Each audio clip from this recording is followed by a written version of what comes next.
My name is Matt Shelton, and I'm the gallery coordinator at 1708 Gallery on West Broad Street in Richmond, Virginia.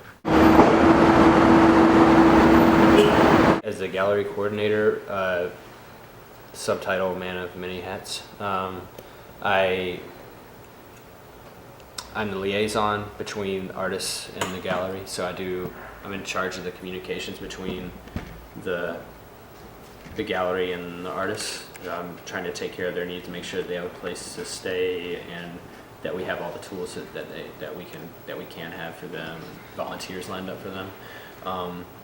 I oversee installation, so again, as part of that, like finding volunteers, making sure that we have the materials lined up for installation, making sure we have a schedule of when things are going to go up. I install all of our satellite shows, which are usually at Linen Row Inn. So I, again, coordinate with all the artists as usually group shows, get contracts to them, get information from them like their bio, their resume, their statements, those kind of stuff, collect all that stuff. But I also do some other mundane things, it's like process memberships. Sometimes I'll drive artwork to like New York or pick it up from there. One of my favorite parts of the job. When I was in New Orleans over Christmas, which is where my wife's family's from, I got to meet with an artist named Tamika Norris, who's probably going to be showing here in a year. So a lot of things are like figured out a long time beforehand. But I was able to go do a studio visit with her and just talk to her about her work, and that was really cool because I like her work a lot, and she's a really nice person. And that's another thing, this job, you find out like how nice a lot of people are and generous a lot of people are. Then you also find out how a lot of people don't make plans for things.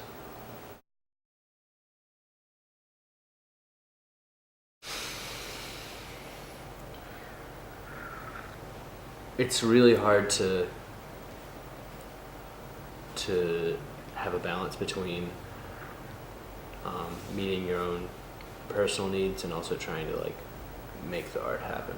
So like we just installed this 1,000-pound thing, and some people get more stressed out, and it's in the air, it's hanging in the air. You guys should come to the opening tonight. Because you're doing this on Friday, right? Yes. Okay, you come to the opening tonight. I know. It's like, come on, guys. I teach drawing at VCU, and I'm going to be teaching a digital printmaking class this semester too, to sophomores, drawing to freshmen and digital printmaking to sophomores. And I work at a frame shop. The frame shop job is very zen. It's very nice. Because all I have to do is show up. I don't have to do any planning. I don't have to curate anything or lift anything super duper heavy. And if I do, it's like usually just for a minute or two. And I don't have to worry about anything falling on anyone else. Or sorry, this is just like I'm preoccupied today because we just did that thing down there. But I don't have to make sure that this artist knows when they can drop off their work versus when they need to pick it up or whatever. And I just go there and I just like cut really straight lines, you know? It's just like, Sounds really nice. Yeah, kind of thing. That's good. Definitely it does, because I look at a lot of artwork here. Like I look at the artwork that we install, but I also spend all day like looking at things that people send me, friends send me, or people will send in kind of cold call us with materials they want to exhibit or something. And so one of the things one of the ways that it informs my practice is I just think about how much artwork there is and how many artists there are and how diverse the types of work that people are making right now is. It's a real crazy scene. You can do anything, you know? So in some ways that helps because it helps me see maybe around some of the maybe cliches that are happening, because you can kind of see the patterns, you know, like mirrors, like super hot right now. Okay, mirrors and art, really hot.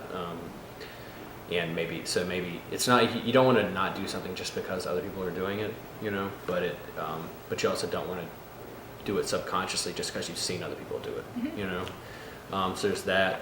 It's also can be kind of overwhelming sometimes because you see like how good a lot of it is, and like Jeff is doing this show here where we're like lifting these giant things up into the air, you know. He had to drive himself. It's not glamorous, you know. He had to drive himself down from New York because his flight got canceled because of the Sharknado or whatever it was, polar vortex. Yeah. I call it the Sharknado. And then I was staying with a friend, and I have volunteered. Matt Spar is a volunteer who just is on our board, so he just comes and helps us lift heavy things in the air, risking life and limb to do that, you know. And like that work, you saw that work. It's a pretty awesome thing that we did down there, you know. And so then it can be hard if you go back home to your studio and just have your like little drawing materials or whatever, collage materials, to feel really inspired and trust your vision. So in some ways it expands your vision, in some ways it makes it harder to kind of trust it.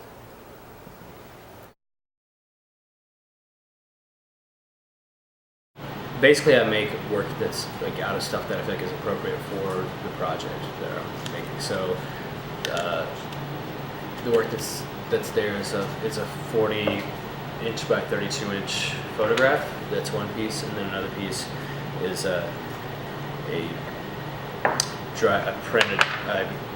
custom printed an image that looks like a book cover onto a dry erase board. And both of those works deal very specifically with race and from a kind of like a white perspective, I guess. Like the piece of I could show you actually. I think. So this piece is called "Nothing Scarier Than Stupid Ghosts." Like not knowing who to haunt or whatever. Huh. And that's a 40-inch by 32-inch photographic print that I made in 2012. And typically I'll have like a longer project. Like that project took a long time it wasn't even like, it wasn't like, oh, I'm going to drill this book up and then these pieces are going to fall out and then I'm going to photograph it. It was just kind of like, I had this book and I drilled it kind of compulsively. Like I thought, I would do that, you know, because I was in graduate school, and anybody that's in graduate school will tell you that you're like kind of a maniac the entire time that you're there, because you've never had to focus just on your art for like 2 years straight with nothing else and like not even that much structure in terms of classes. But then, like I said, like the pieces fell out, and then I spent like 3 months trying to get just the perfect photograph of it.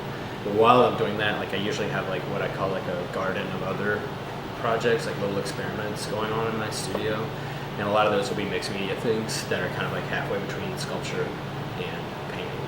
So assemblage, bricolage, which is kind of like making small standalone sculptures out of found objects. Usually it's like that book kind of has this history in it, you know. Usually the materials themselves have some kind of story. So it's like I like for the materials to have a little constellation of meanings. So like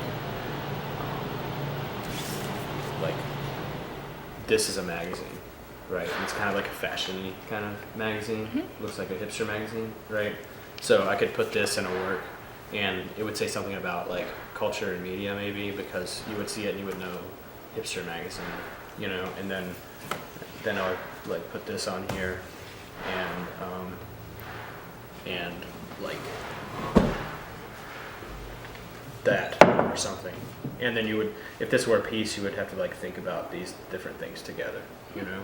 It wouldn't necessarily add it to a sentence that made sense, which is just more like how do these things feel together. I would never ever do that though. What that was, I would never do that.